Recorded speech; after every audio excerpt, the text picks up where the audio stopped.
So, it's a good thing we're on time. Well, welcome. I think there's something backwards here. We're talking about online and we're in a classroom, I think. I don't know what's going on here. I'm Wally Hawley, Chairman Emeritus of SIEPR and involved in some online companies, so I have a little bit of background on online, but I want to welcome you to this panel. Maybe 8 to 10 years ago, if you talked to someone about online, they'd smirk or laugh at you and say, well, it doesn't work, or it'll never happen, it's not as productive, people don't learn as well. It was all the negative things. And within about the last half dozen years or so, what Clayton Christensen calls disruptive has happened here. Many of you may be familiar with Clayton, who is a professor at Harvard Business School, and he specializes in talking about disruption in industries. And he begins with General Motors, and then he goes to the steel companies, and most recently he said the next group that's going to be disruptive is education. Because as he rightly says, much of what we're doing in education we were doing a century ago, not a decade ago, a century ago. So there's a need for change. And obviously one of the things that's happening and just exploding is online.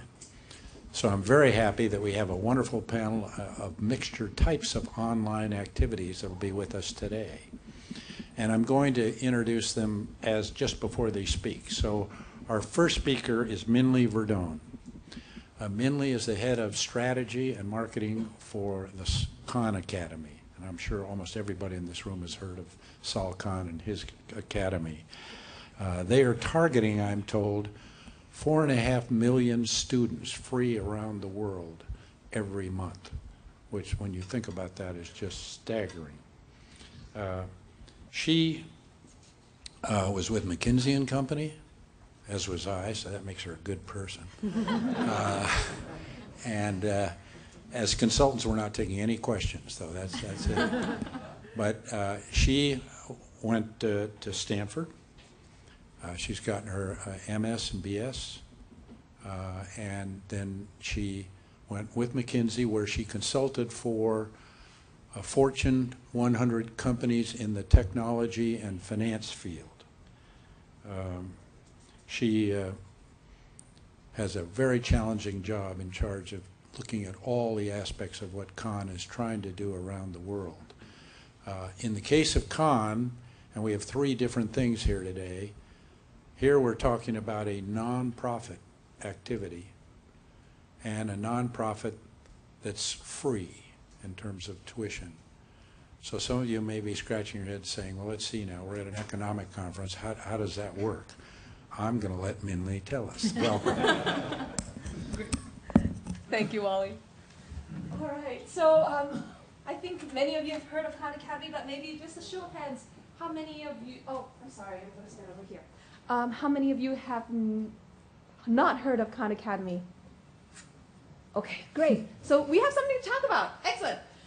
So Khan Academy is a not-for-profit organization, as Wally mentioned, and our mission is to provide a free, world-class education for anyone, anywhere. And no, nobody has ever said that we try to dream small. Just to give you a quick sense of what we have, I want to just show a video montage, just to show an example of, let's see, how do we get it to start? We could integrate over the surface, and the notation usually is a capital sigma. All of these interactions are just due to the gravity over interstellar, or almost you could call it intergalactic. This animal's fossils are only found in this area of South America. A nice clean band here. Notice this is an aldehyde, and it's an alcohol. Is there 30 million? Plus the $20 million from the American manufacturer. They create the Committee of Public Safety, which sounds like a very nice committee. This is not Eve. No, Botticelli's portrayed the ancient goddess of love. This is 6 times 6 times 6, or 216. I'm told the humidity makes it feel hotter. Why is this? Excellent question, LeBron. It's just like 11. Play with the pendulum and get a feel for how it moves. Function as a bridge rectifier. 1, 2, 3, 4, 5, 6, 7, 8. If this does not blow your mind, then you have no emotion. So we have a series series of videos online. That's the first thing that we have online. Over 4,000 videos covering math, science, chemistry, biology, art history. And you saw the one with Vi Hart where she's doing the pineapples. One of our biggest contributions to the world is that she was explaining that the pineapples are actually Fibonacci series. And she complained that SpongeBob SquarePants, who lives in a pineapple-shaped house, that pineapple is not Fibonacci series. And it went out. The designer for SpongeBob came back and said, we're really sorry. We're just going to redraw that. So we have impact. We have fixed SpongeBob. But anyways, we started as a not-for-profit organization in about 2010. That's when we got our first real funding. Sal Khan, our founder, has done the majority of the videos that you see online. And he started making the videos in 2006, and he started making them actually for his cousins. And so Khan Academy is known for lots of these videos, but I also wanted to share, and I'm going to swing a little bit because I misordered my slides, one of our exercises. So on top of the videos, we also have about 400 exercises that are in math right now. And the way we think about this is a little bit like Montessori for calculus. If everyone remembers your calculus and why you take a derivative, it's actually the change of the slope of the line. In this case, you can actually pull the dots so that people can practice and see, okay, what slope of line is this, and we can get the answers. But the point being that as a student, I can go in, I can test myself on derivative intuition. I can test myself on something as basic addition, one number plus one number, two numbers plus two numbers. And I can get all this information, I can practice, I can get hints. If my hints don't tell me what the right answer is, I still don't get it, I can watch a video. So basically you have these videos that we have, the exercises, and then behind that a reporting dashboard that shows you all the information as a student of which exercises I have completed mastery in, which ones I still need help on because I still haven't gotten the right answer enough in a consistent way, and which videos I've watched. All that information is available to me as a student, and it's also available to anyone I design as a coach. And that coach can be a parent, it can be a peer, it can be a teacher. It doesn't really matter. So everyone's, in this group they're all numbers. You guys are all numbers people. So what we wanted to do was show you a little bit of the statistics that we've seen to date. 75 million users to date since 2006. Over 220 million lessons. I just looked at the data just this morning, and we're at about 245 now. 1 billion problems answered. So those problems are the ones that I just showed you, like the derivative intuition or the addition ones. And we have about 6 million unique users per month to the website right now. Vast majority of these users come in from the US, about 80%, and then 20% come in externally. And we have also started internationalization efforts. So starting with the videos, we have people and volunteers and organizations around the world who are translating our videos and making them available on YouTube and on our site so that they can be brought out to more of the people around the world who don't just speak English. In the spirit of just showing more information on data, here's an example of results that we've seen from one of the pilot schools. So when we say pilot schools, as I mentioned, there are about 20,000 classrooms around the world using Khan Academy in some way, shape, or form. And we have a small group of people in our organization that work directly with a small group of schools in the Bay Area just to understand how the teachers are using our website and using the resources. In this case, this is Oakland Unity. It's a math classroom. And this is from a blog post that the teacher Peter McIntosh had put up last year. So you see, blue is the year before Khan Academy, red is the year they were piloting Khan Academy. That was last academic year. And there were two different classes, but for the summer pretest, they were at about the same mean score, around 16, 17 or so. And as they went through the process and they got deeper into the content, you see that the mean scores start diverging fairly significantly. And this is what we had expected. One of the reasons why we were really excited about these results is because one of the things that a teacher can do in a classroom of something like Khan Academy is to let the students go at their own pace, right? So it's self-paced, mastery-based, personalized learning. It means that you don't proceed on until you actually figured out what the one module was that you were stuck on. So you're actually filling in the holes as you go along, which means that you don't get as far behind. And that's something that you can see over here in this chart. The chart at the bottom shows something very similar. It's just a percentage of students above 80%. So a lot of these students in these cases, they actually really needed to remediate on fairly basic things, making sure that you could add consistently, multiply consistently, add fractions, remember how to do negative numbers, all those kinds of things that they should have known when they were at 6th, 7th grade, but they still couldn't do consistently. The teacher let them go at their own pace, and this is one of the results that we've seen. And again, in the spirit of showing more data, okay, there we go. You might be wondering how big's the size of our team. In the last year, we had about 24 employees. We've ramped up now, so we're about 39 now, so we have a lot more. But in the last year, 24 employees reached about 43 million unique students around the world. So we are seeing a fairly significant amount of scale. We expect to grow the team more over the next year, but really grow it linearly and very carefully. And we hope to see exponential impact coming out of that. And so to answer the question at the end from Wally, which is, how does it work, right? So if you're not for profit and you're putting all of this out for free and you're not making any money out of it, how does this work? The vast, vast majority of how we function is through philanthropic donations. We've been very, very lucky, and we've to have incredible funders come up to us and say, you guys are doing great things, you're doing it at scale.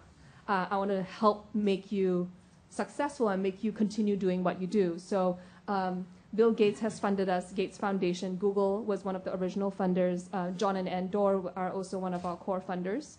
And internationally, we have also had Slim Foundation and Lemon Foundation also step up to say they'll be supporting us. Obviously, philanthropic funding in and of itself is not necessarily a sustainable thing to continue doing. But I think that has helped us give us, at least for now, a little bit of a runway so that we can really focus in on our mission, which is, as I mentioned, a free world-class education for anyone, anywhere. And as we stay mission-focused, we can continue to improve the resources that we have on the website, and then slowly start exploring if there are other options in which we can potentially generate revenue. For us, what's important is that the educational resources and the content is always going to be for free. We're never going to change that part of the mission, but potentially there are other parts that can help us remain sustainable. Thank you. Thank you.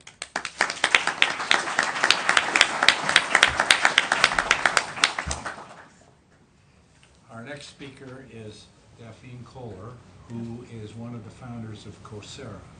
Many of you have heard of Coursera. And what's interesting about Minli's presentation and what you're going to hear here is how fast this thing ramps. Mm-hmm. I mean, you heard how fast that is. Well, Coursera was started in January of last year, so it's just a little over a year. Yeah. In that time, they've hooked up with 62 universities. They have over 300 courses, and they're just growing like a weed. As a venture capitalist, I just have seen things that have grown quickly, but I have not seen this. And this is the opportunity that's what's shifting as people see what online does and where it can go.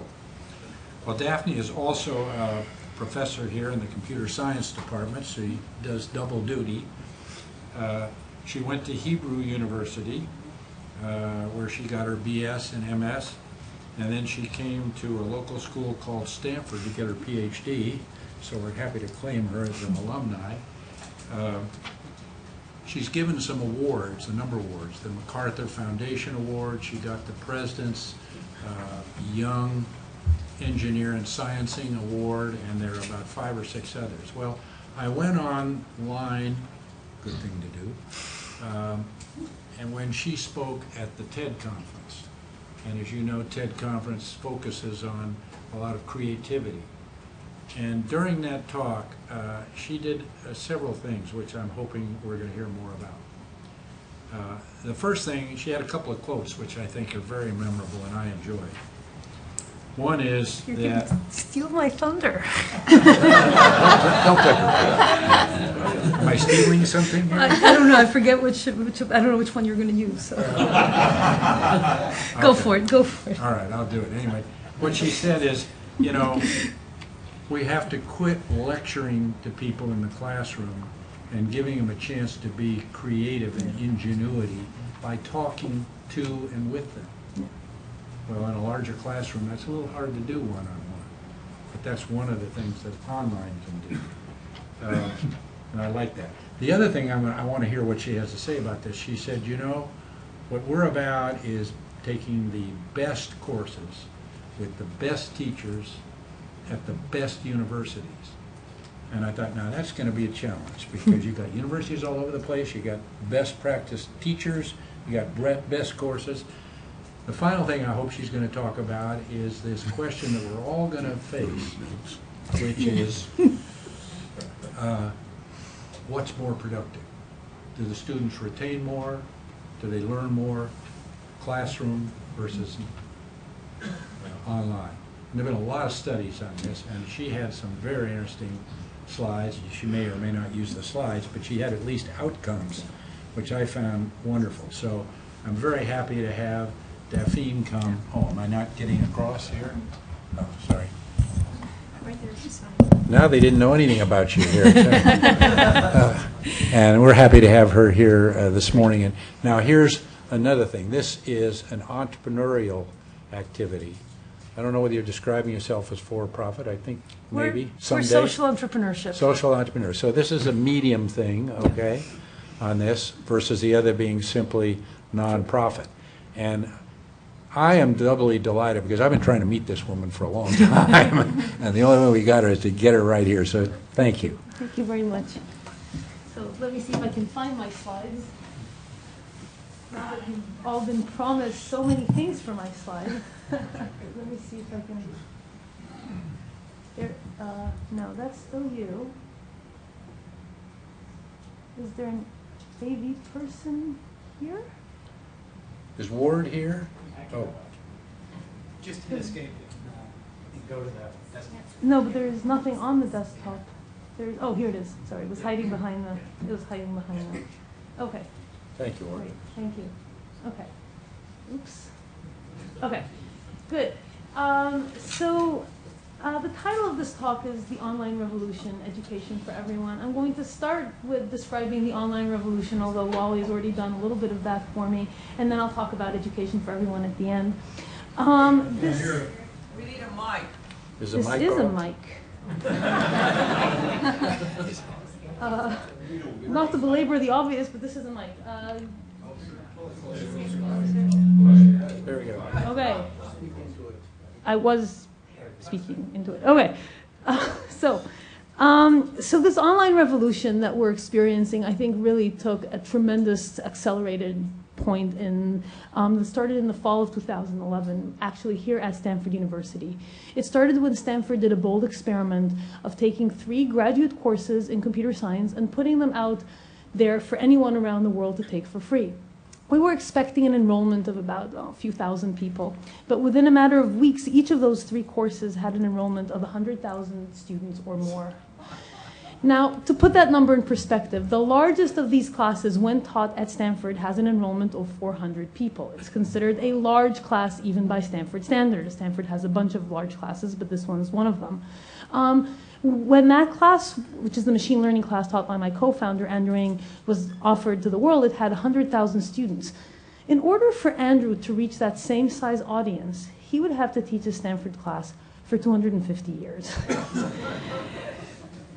And maybe even more to the point, he would reach 250 generations of privileged Stanford students as opposed to 100,000 people who in the normal course of events would never have access to this kind of quality education. So since that point, we decided, with the support of Stanford administration, to scale out this effort and really try and offer, as Wally said, the best courses from the best universities, from the best teachers to everyone around the world for free. We're privileged enough to have, is the microphone still off or something? No, can I ask a quick question on that statistic?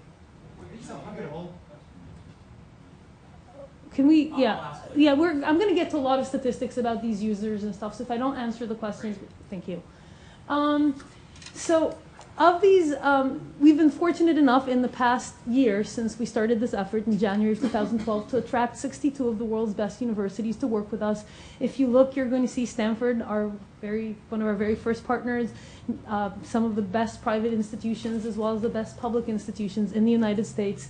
Princeton, Penn, Columbia, Caltech, a couple of music schools and art schools, so a really broad collection.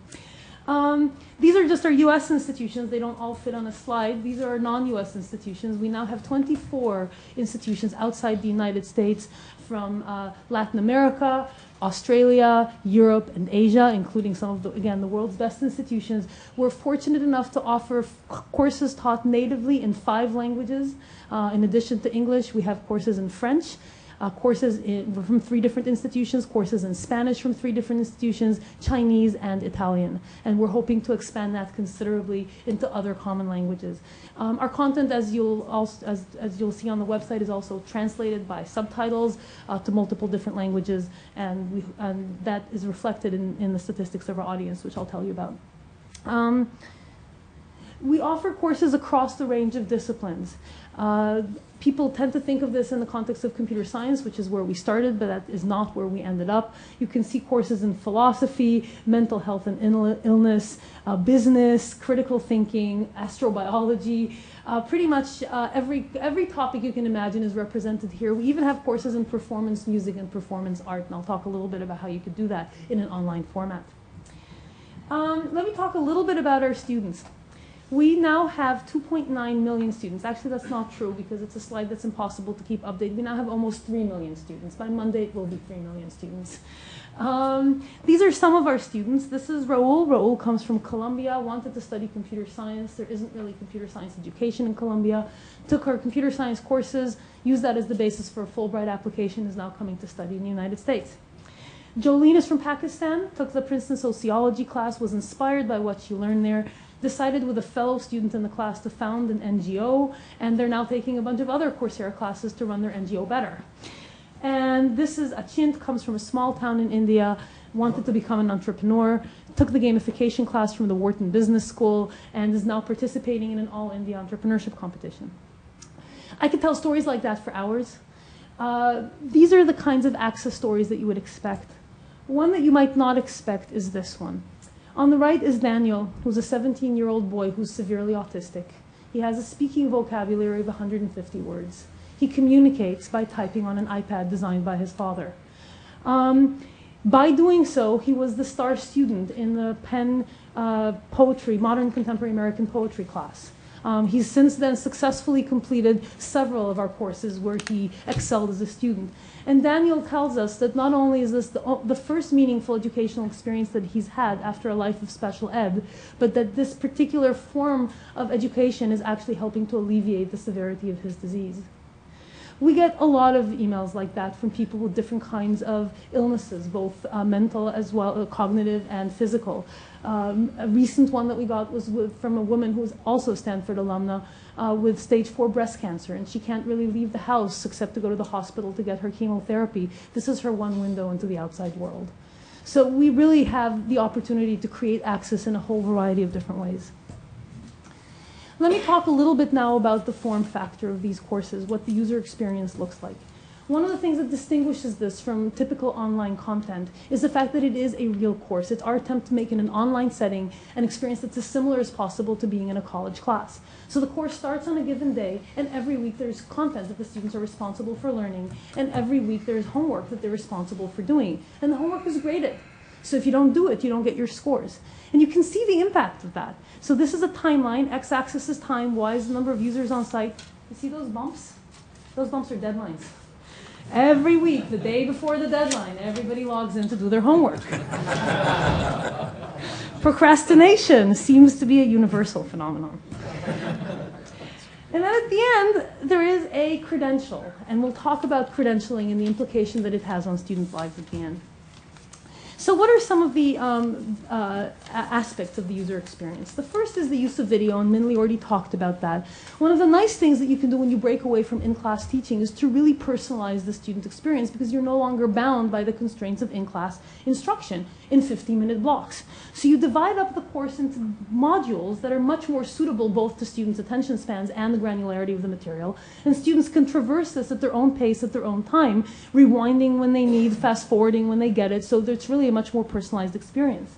You could also add additional content that some students might need but not others, like prep content, optional content that might be of interest to some but not to others. So you can move away from the one-size-fits-all model of education that's been forced on us by the need to scale education to 400 people in an auditorium.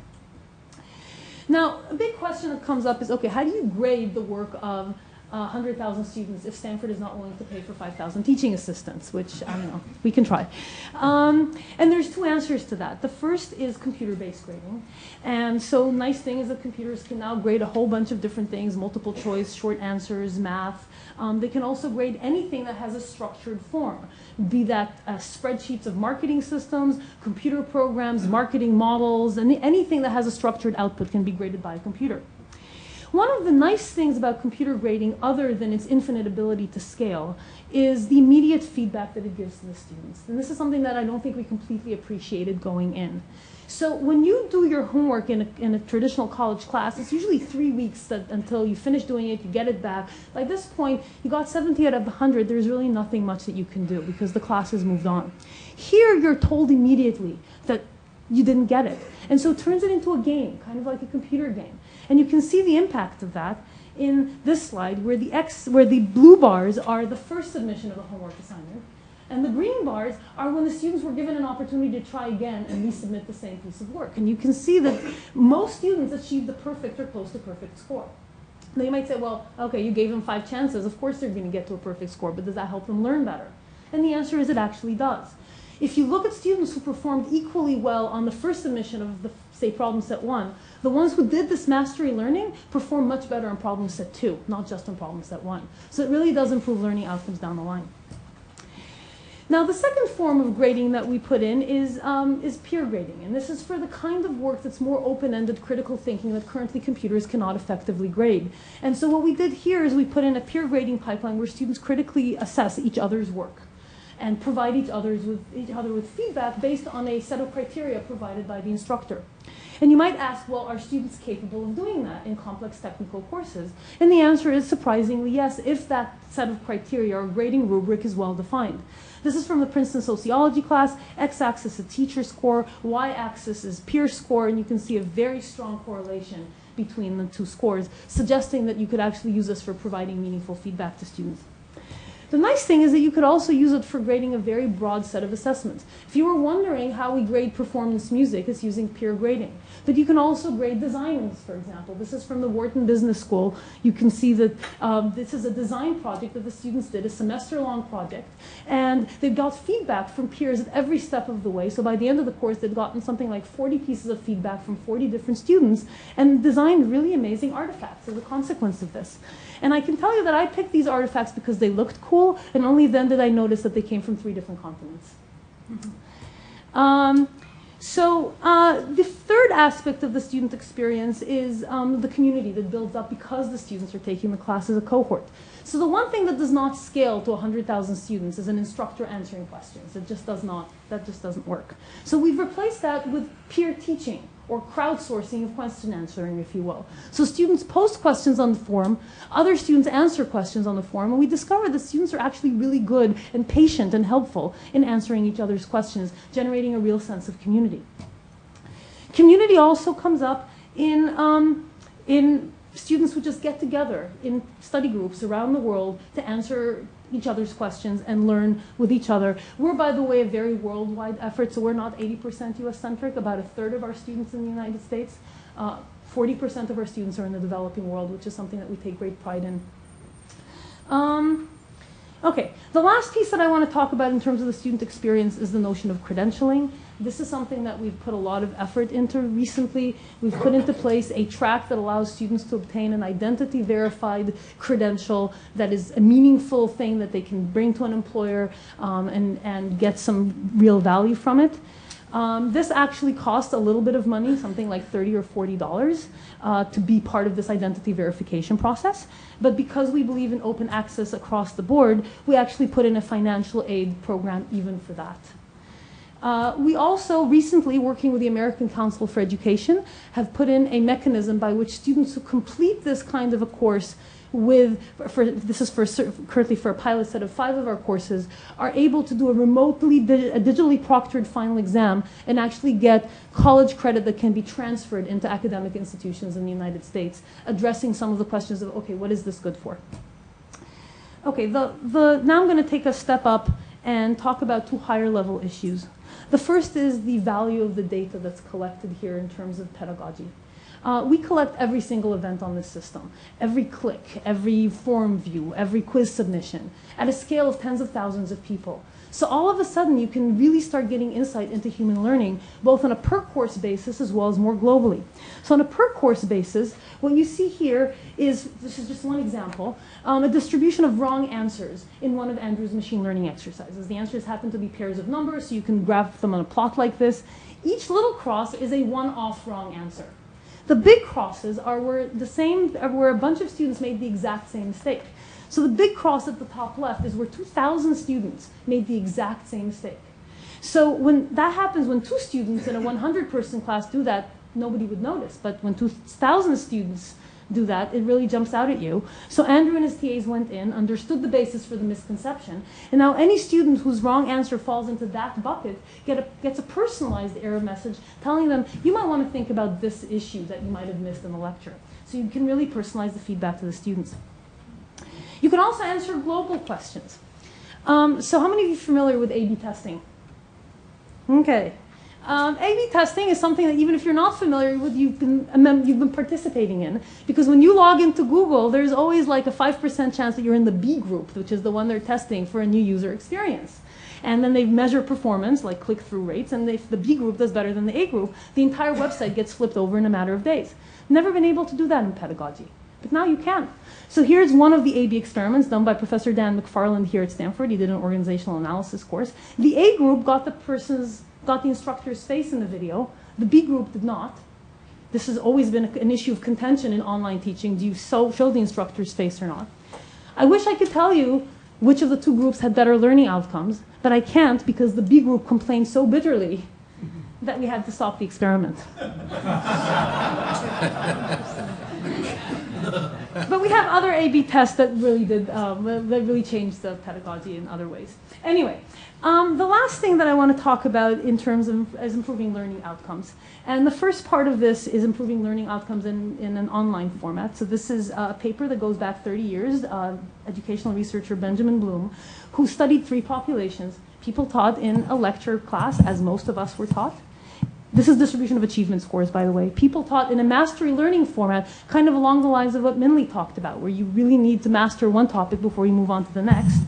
And the third is the distribution of students who had an individual human tutor. And you can see that each of those interventions gives an improvement of a standard deviation, or sigma, as it's called in statistics, relative to the previous one. And in order to understand what that means, Bloom actually pointed out that if you take the median point of this distribution as a performance threshold, so that half of the students are going to be above and half are going to be below, that same threshold of performance in the tutoring is going to have 98% of students being above average. Lake woe be gone.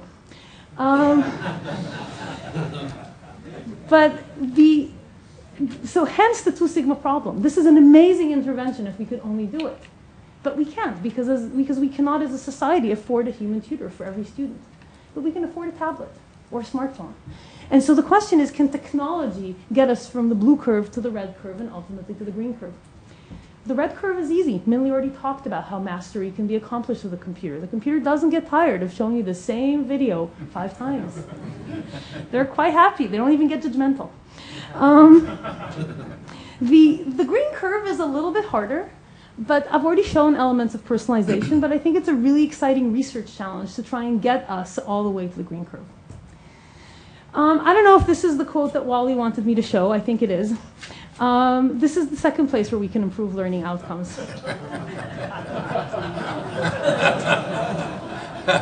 That's better. It's better. we'd like to do is we'd like to move away from this into this, where students learn content online and then come to class to learn creativity, problem solving, passion for the discipline, and engage meaningfully with their peers and with instructors. So this leads us to the final technical point here. Christian Turwish is one of our instructors who actually taught in operations research from the Wharton Business School on Coursera. His final lecture is a case study of Coursera. It's on YouTube. I highly recommend it. It's very engaging. He talks about education in the context of this Pareto optimal frontier, where on the left side at the top you have something like office hours or individual tutoring, which is very expensive in instructor time but gives great student outcomes. In the middle is lecture, which is much more efficient in faculty time but gives poor learning outcomes.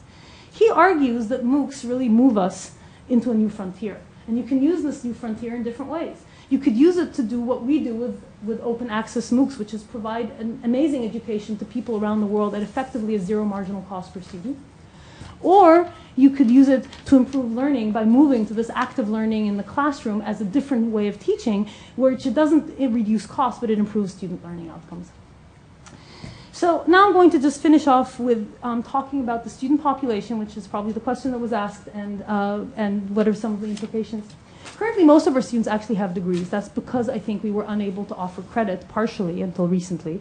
But I think it's equally because your college education is something you do for the first 6 or 8 years of your adult life. And then there's the whole 50 years that come after. And the world around us is changing much too quickly for the stuff that we learned in college 20 years ago to still be all that we need for the rest of our lives. And so we have a huge population of lifelong learners who want to keep themselves fresh and reskilled and able to deal with the issues of the world around them. And then the other part, and this is what I mentioned before, we actually have a very broad population base. Only about 35% of our students are in North America, 40% are in the developing world, 4% in Africa and growing. And what we really hope to see here, and this is our goal, is to take high-quality education that has until recently been a privilege of the very few and turn it into something that is really a basic human right. Thank you.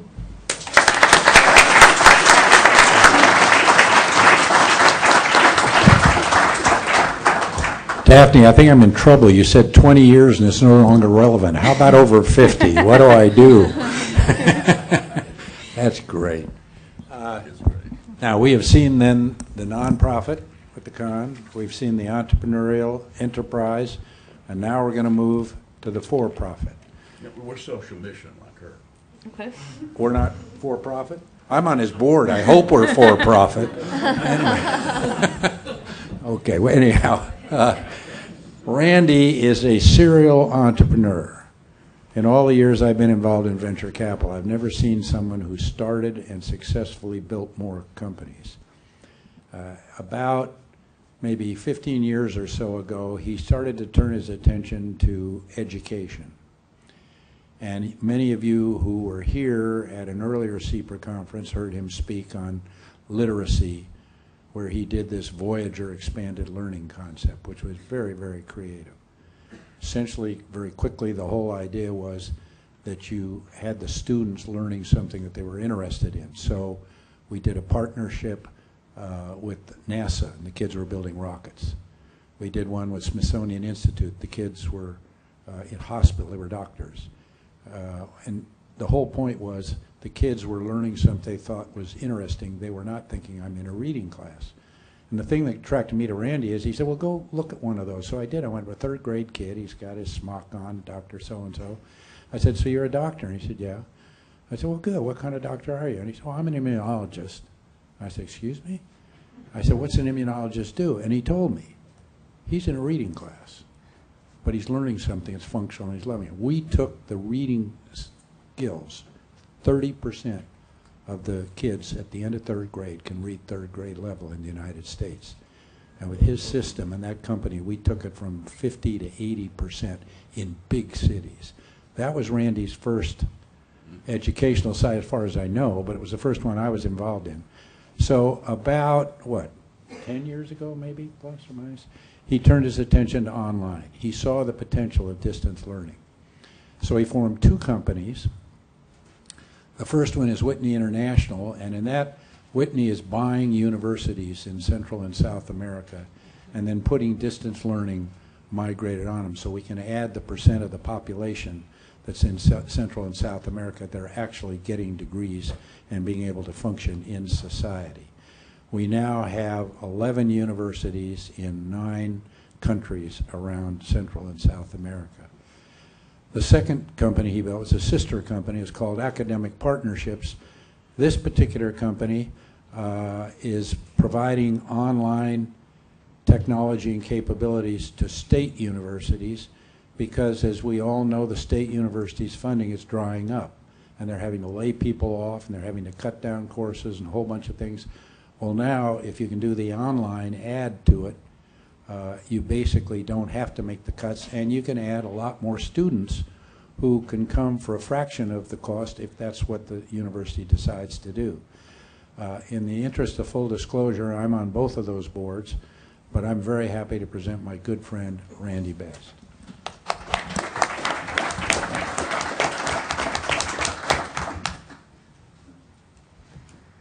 Thank you, Wally.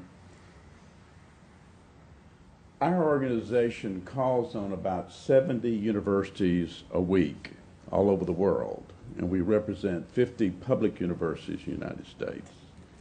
And even though these institutions vary dramatically in size and stature and location, their leadership shares a common question, a deep concern they have. And that is, what will the world be like? What will my world be like? What will higher education be like? When the velocity of change that's sweeping higher education today reaches some kind of crescendo, and the future becomes my new reality. What many are coming to realize, which is somewhat sobering, is that our models are not really sustainable. We must change. We must somehow redo what we're doing in very different ways. They see Coursera, they see Khan Academy as huge disruptions, maybe foretelling a future that they haven't prepared for and is unclear as they look into the future. What's going to happen to my campuses if all my students are online? Interesting questions.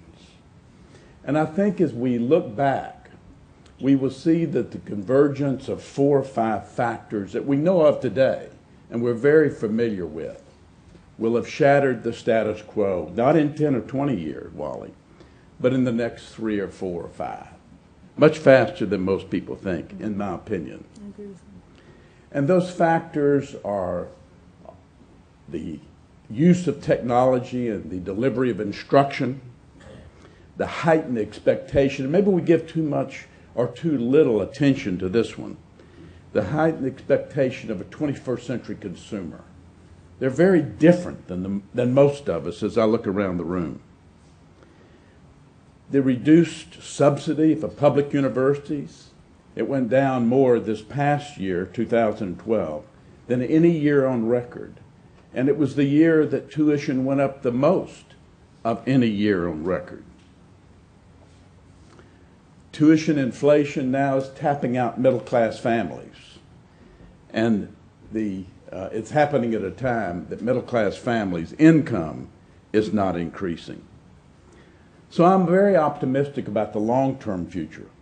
But over the next 3 or 4 or 5 years, these disruptions, I think, will have a profound impact. And since we're asked that question almost every day in every country that we're working in, I thought I would take a shot at giving you an opinion of what the next 5 years might be like for universities around the world, and particularly public universities in the United States. I agree with Daphne. What has been a privilege for the few is going to be accessible to all of our global citizens. Thousands of universities going online, offering the same courses and same programs, are going to have a profound impact. By providing higher education to millions of people, higher education is going to become probably the most available and the broadest category of any consumer product or consumer service. With countless low-cost options and bone-crushing competition, with foreign universities improving in stature, with low-cost tuition coming into the United States competing for American students, with all of these impacting us at the same time, I think the outcome is going to be that the tuition bubble is going to burst. And we're going to see much lower prices, and most universities lose their power of pricing. The other interesting aspect is what's going to happen to the for-profits, the ones that we know today, the big for-profit companies that have done so well in the last 10 or 20 years. We're going to find out that their models are not sustainable.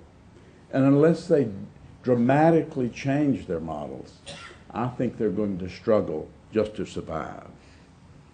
Professors, I think many professors today, outstanding professors, are going to become the free agents of academia. And their courses are going to be accepted around the world in universities of all kinds.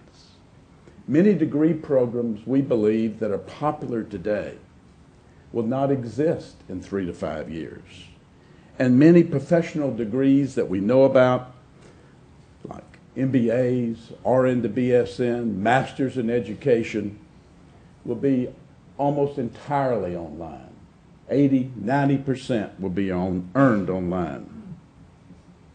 Accreditation will change dramatically, focusing far more on outcomes than it is today on process. The other thing that's going to change that'll be interesting, I think that the incentives will get right in terms of rankings as they come to focus far more on student choice, on job placement, graduation and completion rates, and on job performance. An interesting change if you're familiar with them today. The bottom line is access is going to triumph. Life-changing higher education is going to be accessible for all who are prepared, academically ready, and at unbelievably low prices, and through a new kind of equity. And equity and access is going to, out of that is going to, we're going to derive an equity and an equality and opportunity. Thank you very much.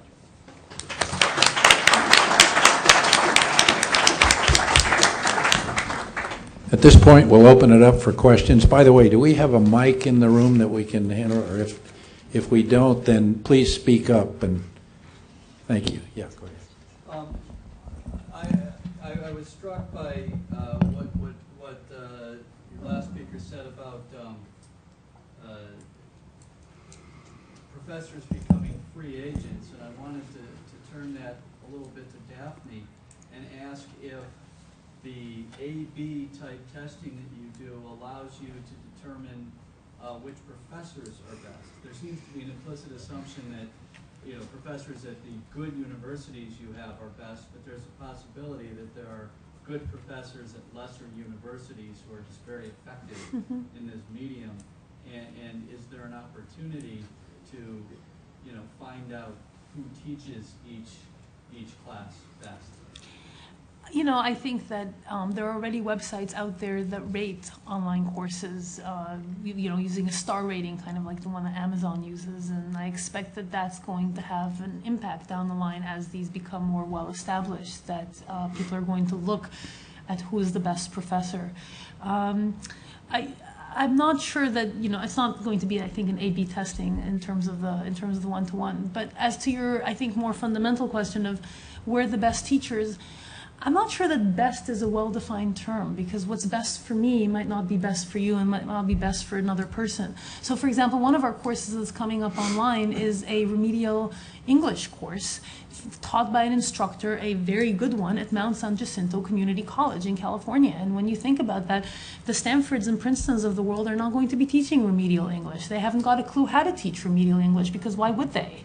And so I think that you're going to need to have a range of courses taught by instructors at a range of institutions that will appeal not just to different incoming levels of ability, but also to different learning styles and different perspectives. And that's one of the reasons why we went international as well, because, you know, Indian students actually in many cases like to be taught by Indian professors, not 100%, but it provides a uniquely local perspective that they like to see. Yes. You mentioned the degrees or the certificates. Are you helping students with curriculum that would lead to an MBA equivalent or whatever other degree they're searching for? Well, right now we don't offer. Oh, sorry. The question was, are we offering students the path towards something that is a larger curriculum than just single courses? And this is, I will repeat a statement that I must have said over 1,000 times in the last year. We've only been operating since January. So, I'm sorry to. Is that the intent? The intent, yes, we already are starting to have curricular chains that are, you know, a four-course astronomy, cosmology, astrobiology sequence, a neuroscience sequence. We have almost a full computer science curriculum. I don't think we'll get to the degree, sorry, we will not get to the degree granting business, because that is not who we are. We're not an educational institution. We're a platform. We're a technology company. But I think that eventually students will be able to take larger units than just single courses. And I do think these larger units will gain a certain amount of credence that may not be equivalent to a degree, but that will have value in the workplace. I have a question before I call on someone else. One of the things that I've wondered about is this question of, you get a certificate, but you've done the same course that somebody who gets credit if they're in the university. So now when we think about people getting jobs and employment, it's difficult. Do you see that people can tailor a structure where they're taking the courses that they think an employer might want and skipping the courses that they're saying maybe the employer doesn't want Eastern Asian art? Now, I'm not against liberal arts, but my companies probably don't need that. So my question is, right, will certificate, and can they build things around that that's, you know, valuable as opposed to the... Certainly, I mean, people can take whatever classes they want. I think that I can't speak to Eastern Asian art, but classes in the humanities do build thinking skills, writing skills, reading skills that employers actually do want. But I do think that, yes, people are going to build curricula that aim at their own career goals, and I think we're going to see a lot more flexibility in this new world that Randy was speaking about than we have in traditional college education. Great. Yes. I'm wondering if you're offering a course where some of the reading is copyrighted material or something like that. How do you deal with that with distributing that and so on? It's a multifaceted answer. The people in the back hear the question. It has to do with the use of copyrighted materials in our courses, third-party copyrighted materials.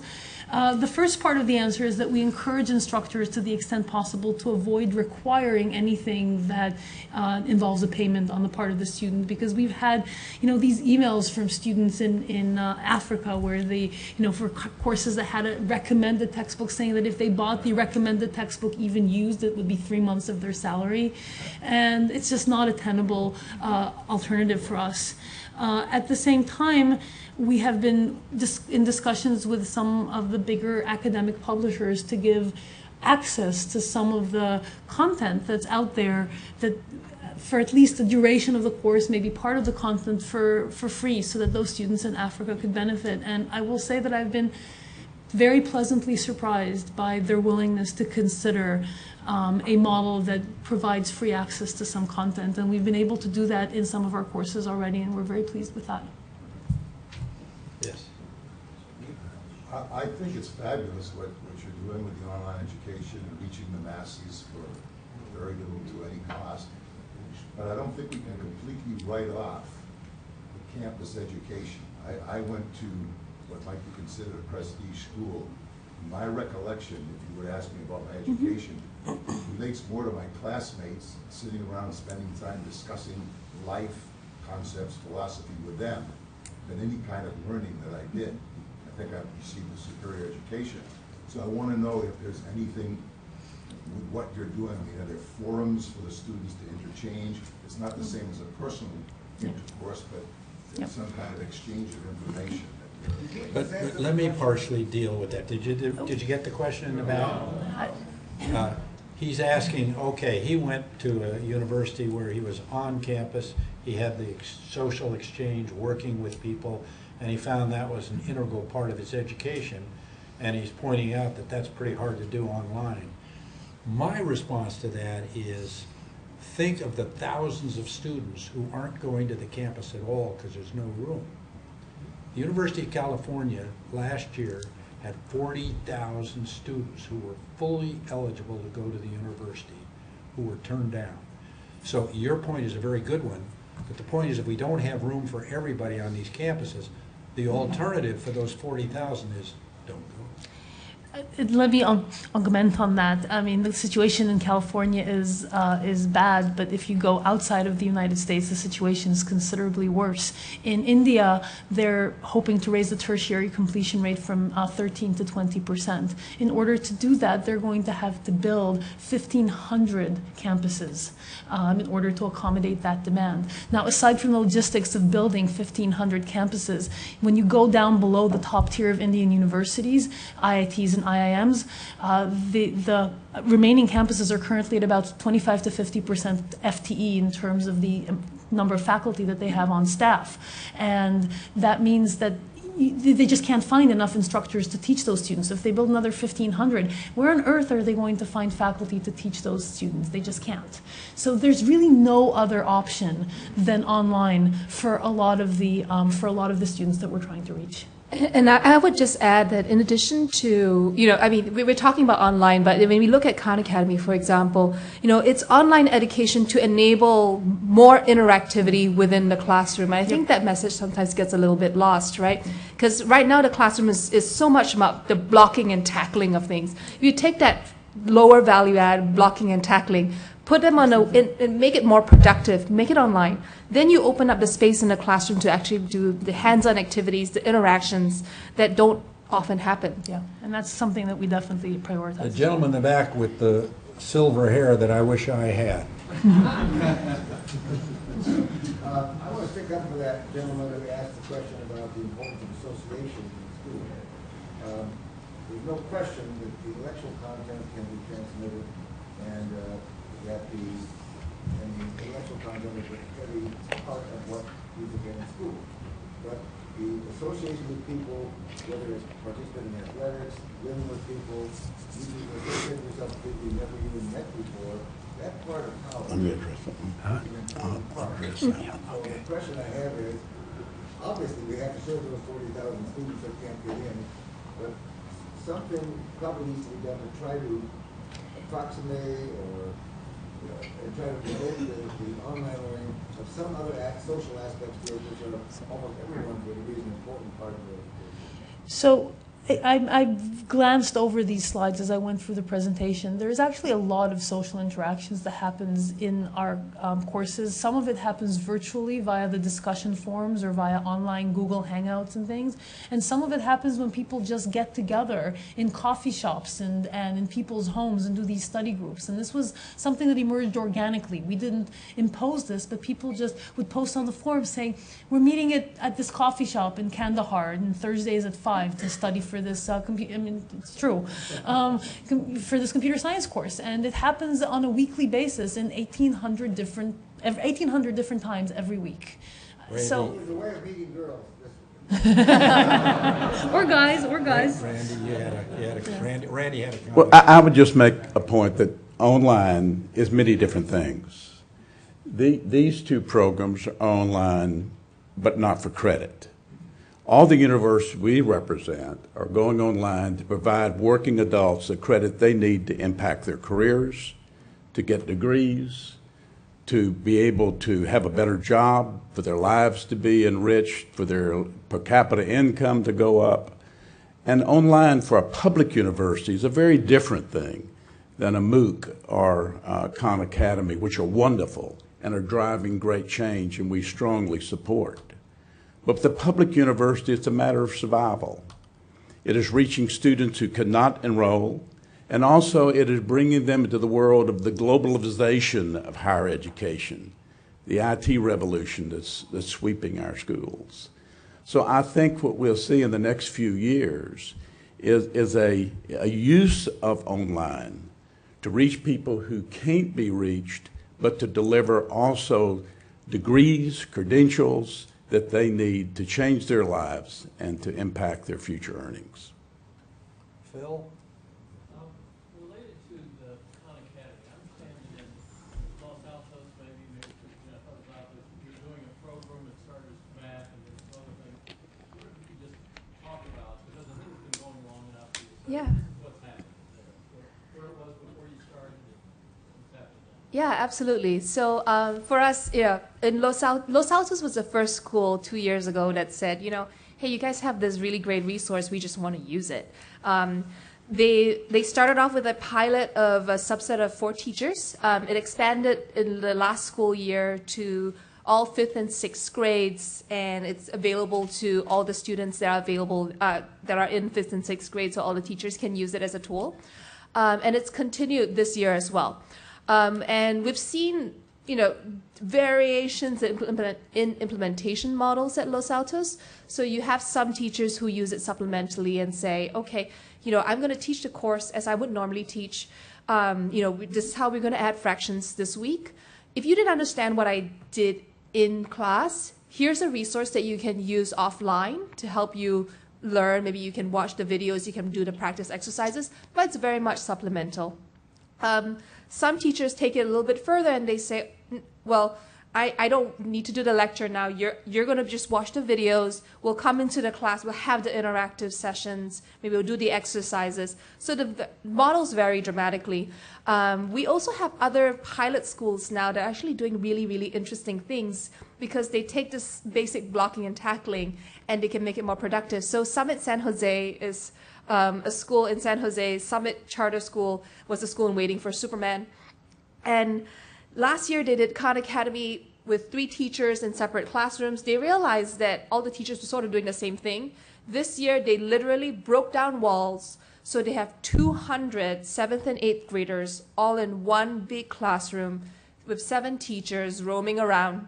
And there's an area for people to do projects. Everyone has a computer working at their own pace. There's a tutor bar if you get completely stuck.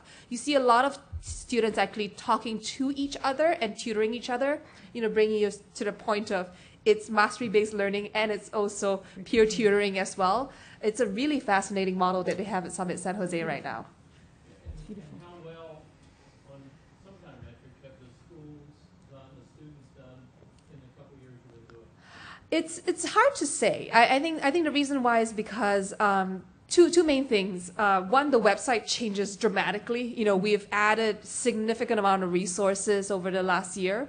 And I think the other thing is because the implementation models are so different. We've discovered that the use of Khan Academy tends to correlate with a higher than expected performance, but the use in of itself is very, very different across the different classrooms. So we don't have a specific number, but I think it's a good indication that all the pilot schools are continuing to be pilots for the next year. This is a question primarily for Daphne. Competition clearly will play a very major role, and online learning will compete with institutions, even institutions like Stanford. I have no doubt about it. The question is just how fast that pace will be. I gave your talk almost 20 years ago, and nothing happened. We are a very conservative country, and of course there are many immensely complicated aspects, like the link between teaching and research. So, I mean, there's a lot more to be discussed, but I have one question for you, Daphne, in terms of competition. So Coursera does its thing. Now, how does that compare with what MIT and Harvard are doing? Or anybody else out there? Okay. Not sure that it relates to the comments that you made about how quickly this will evolve. No, okay. Right. This was just a preface. Sure. Kind of. Sure. So there are a number of people out there that are now doing MOOCs. In fact, when I went to EduCause in November, I was astonished to see 5 or 6 companies that I'd never even heard of, who not only are doing MOOCs, but have been doing MOOCs for the last 5 years, and they just didn't bother telling us until recently. So yes, there is competition out there. Currently, we are by far the largest. We're about 5 times the size in terms of the number of universities, number of students, number of courses, number of countries, pretty much anything else. I think that that's partly because of the way that we formulate our mission. Our mission is one of open access. It's one of the reasons we have grown so quickly. It was a matter of choice. We wanted, because if you want to teach the world, MIT has about 20 courses. MIT and Harvard together are about 20 courses up. You can't teach the world with 20 courses. You need to teach the world with 5,000 courses. So we really made growth a priority so that we could really offer an education to everyone across the range of disciplines. And that affects every design choice that we make. For example, from a technological perspective, not only is our platform very, very scalable and can serve 3 million students, it also is, I think, the only one that actually has instructor interfaces, so that an instructor who is not a technical expert can author a class. Because if we had to get in the loop of every class that needed to be constructed and provide support for the construction process, then we would never have been able to scale up to the point that we did. And so I think it's really, it comes down to the difference in mission, and it drives everything else. In the back on the right there. So I'm a bit of a skeptic of online learning, not because I don't very much value what you do, but because, for 2 reasons, and I want to ask your responses.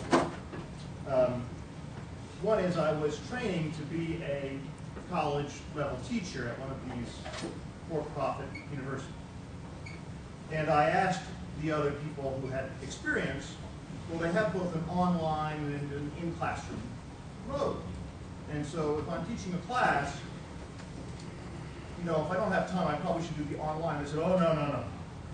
Online is much more work for the professor, because we measure outcomes. And in order to get the same outcome on the online mode that we get in the classroom, it requires a lot more work and a lot more interaction from the professor. And they were the same class size. So do you have any measures of outcome that you would find acceptable in a peer-reviewed journal that say that Coursera or Khan Academy or your organizations provide outcomes on measurable statistics that are equivalent to in-course, to in-classroom experience? We represent state universities, and state universities measure a lot of things. The easiest thing to measure is an online student who's taken the same course from the same professor, taking the same assessments and tests and licensure exams as a student on campus. Compare the two. And that, I think, is the best way to do it. And that's been done very broadly by a number of organizations, the Sloan Foundation, the Department of Education, and in almost all evaluation, in almost all research.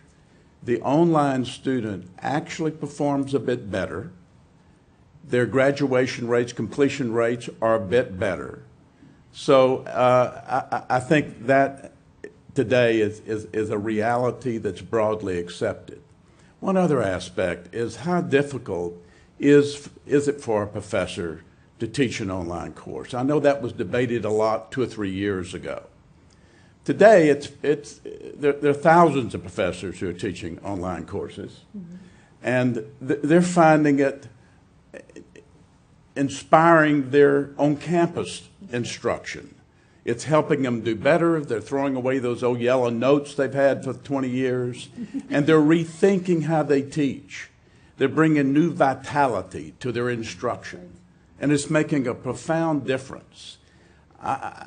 When I take a Coursera course, I cannot believe the quality of instruction. I don't remember my professors teaching that well. I just have one follow-up. It's a very funny story that happened to me today. There's a subject I'm trying to learn about. Yeah. And I tried a Coursera I'm sure it's a wonderful course, but the professor was just talking too fast, and it just didn't quite grab me. And so today I took time off from lunch because I was very happy to be on campus because it was a Stanford professor, and so I went over, and thank God they had the last copy of Probabilistic Graphical Models textbook at the store, so I was able to take it and read it. And for those of you who don't know, that's somebody up there's textbook, but I thought it was sort of ironic. That, so, you know, to a certain extent, I very much applaud you, but for me, sometimes I find it harder, actually, to learn online than I do from the boring old. One thing I would urge you to remember, and we'll hear what Daphne has to say about it, but this is a different student than was your classmate. They come into the classroom with their pockets filled with small screen technology. They don't even talk on their cell phones anymore. They text an average of 8,000 to 12,000 times a month. How do you communicate with someone like that? Last year, 10% enrollment increase for online learners, while actually on campus declined. It declined in the United States. It declined across the developed world.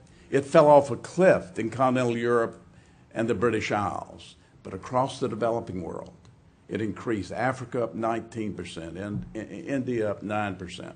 These people communicate differently than we did when we were in school. Clearly, if you can afford to go to a great institution like this one, what a remarkable experience to sit with your classmate. But millions, actually hundreds of millions, cannot afford that.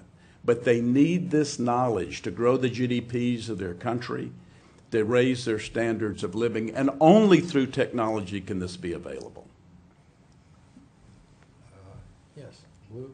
Yeah. All right, thank you. So first, I actually got a little bit of a funny side comment in response to the previous questioner, because I go to a school where we, in math class, use Khan Academy unofficially, and our number one complaint is that Salcon talks too slowly. There you go. Heard that one. You need to get together with the other instructor. We do. There's a 1.5x option. Yeah. Yeah.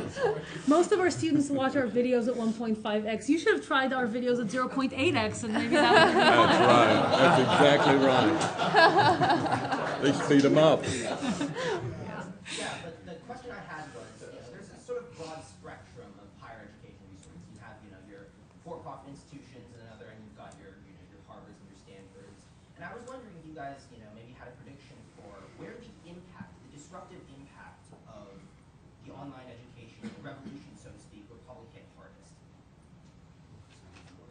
I think that's for you, Okay. Andy. Well, first of all, it's going to impact the public university the greatest and the soonest. We're going to see over the next 5 years tremendous consolidation of campuses across the United States. I mean, there are 511 public universities in the United States. Clearly, that's too many. And around the world, there are 20,370-something universities. Clearly, too many, with technology enabling us to do what we do with technology. About a third of all students in college today take some courses online, and that's increasing rapidly. I think the big difference is this. In 5 years, it will certainly not be a competitive advantage to be online as it is today. It'll be a tremendous competitive disadvantage not to be online. It'll be devastating. So everybody's going to offer it. Competition is going to change the world. And the quality of instruction and the quality of content is going to rule the world. And let me just add one comment onto that. I think what we're going to see across the board, across the spectrum of institutions, is that every institution is going to have to think really carefully what is the value proposition that it offers to its students. Yeah. Exactly. Because right now, most institutions, not all, maybe not the Stanfords of the world, but most institutions, their value proposition is primarily content and accreditation. Content is becoming, high quality content is becoming ubiquitous and free. And so that's not going to be a differentiator. Accreditation, that's going to be resolved one way or the other. We're already hearing accreditation agencies talking about accrediting courses rather than programs, things that are not traditional universities. That's going to happen. We do competency-based accreditation. That's all going to happen. So for a university, any university, be it the Stanfords of the world or community colleges that cater to the students who need the most hands-on help and support in addressing limitations that of the stuff they didn't learn properly in high school. Every institution is going to have to think, what is it beyond the content and the degree that I offer to my students? And it's going to have to be stuff that's higher up the value chain. It's going to have to be the in-person interaction, the peer-to-peer network. We heard that question coming up. We strongly believe in the value of this peer-to-peer interaction, the hands-on individual mentoring by top faculty in the discipline, in the community colleges and the state universities. It might be the sort of support and scaffolding for students who don't have the right study skills and who need that extra hand-holding. I mean, the value proposition is going to be different for different institutions, but every institution better find its own, because if it doesn't, then it's going to have a really hard time surviving. Two more questions, and then we're through. Good point. I think you had asked a question. Yeah. Stanford University has an online high school, and my son has gone there for 2 years. And as a parent, one experience I've had is that I think people confuse 3 or 4 different things when they talk about online education. One is just the fact that it's online versus offline. The other is the quality of the instructor. The third is the structure of the course. How do you change the course because it's online? Do you do the exact same thing, but you just happen to do it online? Yeah. And then the third is sort of the teaching methods that are involved. And my experience has been that people confuse these things. My son's had some really great teachers and some not so great teachers. Didn't guarantee that he would have good teachers because he happened to have it online. And specifically for Khan Academy, you have one person who's teaching most of the courses. I heard him give a course at a conference. He was an exceptionally gifted teacher, but maybe for math more than for French literature or something like that. And I wonder to what extent these 4 qualities are evolving inside of your companies. Yeah, absolutely. I think you hit the nail on the head, right? So online, there's just so many different things about it, and it's not simply taking a course that exists and plotting it online. And the form factor, the conversational element, the style, all has to be different. For us, yes, of the 4,000 videos, Sal made 3,000 of them. He is very prolific, but he might not be the right person to teach you grammar. He might not be the right person to teach you French. I think for us, what we have to be very, very thoughtful about is how do we scale this out in such a way that we still maintain the high quality and the style that we're that people know us for. So people know us for the fact that we have conversational, funny videos that don't sound like someone is lecturing at you, someone is talking to you. How do we find those people? And that's something that we're still working on, because what's interesting is you could have the best professor and they could be amazing in front of the classroom. And if you put them in front of a computer and tell them to make a video, they may not be that great. And vice versa. And those are things that we just have to recognize. It is not a direct correlation. So we'll experiment, we'll test it out, we'll slowly scale it out, but we have to be very, very careful about how we do that, because we just want to make sure that quality remains very high. Okay, one more question. One more comment following up on Daphne and on your point about the disruption. I actually think institutions like Stanford will also be disrupted. And it goes to the content point. First of all, this is only on the instruction side. And the point is that if somebody at MIT teaches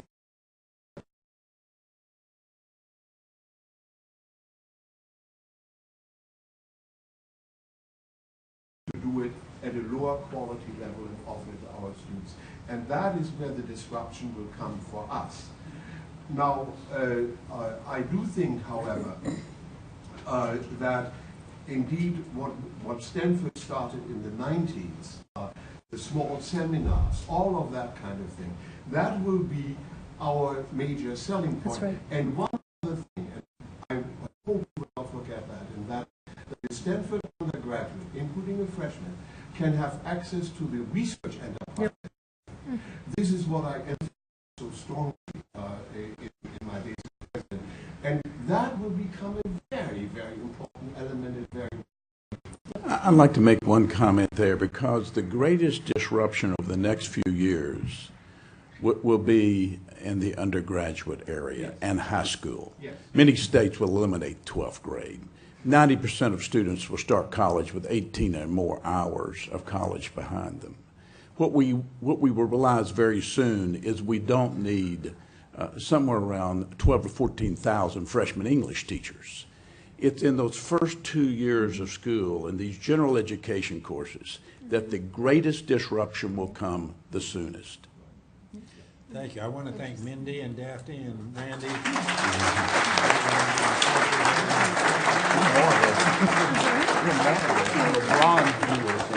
Great job. Thank you. Daphne, thank you very much. I've heard so much about Sal and the email you needed.